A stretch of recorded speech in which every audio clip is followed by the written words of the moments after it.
अस्सलामु अलैकुम वरहमतुल्लाहि वबरकातुहू। सैयदना अब्दुल्ला बिन मसूद रज़ी अल्लाह ताला अन्हो से मरवी है।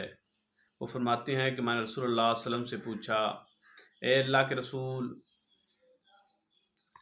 सबसे ज़्यादा अल्लाह के नज़दीक पसंदीदा अमल कौन सा है? तो रसूलुल्लाह सल्लल्लाहु अलैहि वसल्लम ने इरशाद फरमाया कि नमाज को असल वक्त के ऊपर अदा करना, ये सबसे अल्लाह के यहाँ सबसे पसंदीदा अमल है। साहबी ने फिर पूछा, इसके बाद रसूल सल्लल्लाहु अलैहि वसल्लम ने फरमाया वालिदैन के साथ हुस्न सलूक करना।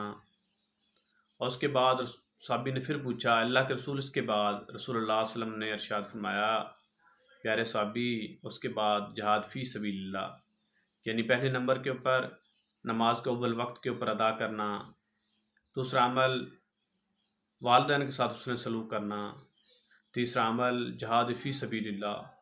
देखो ये अमल कितना बड़ा जहाद फ़ी सबीलिल्लाह, लेकिन ये वालिदैन के साथ हुस्न सलूक करने से छोटा अमल है।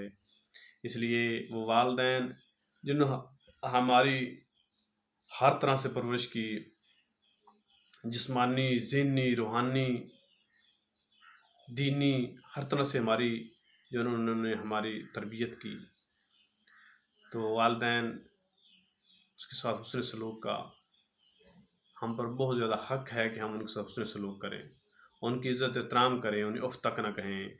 वो वालिदैन बड़ी मुश्किल के साथ एक बच्चे की तरबियत करते हैं, बड़े सख्त हालात के अंदर वो ये वक्त गुजारते हैं।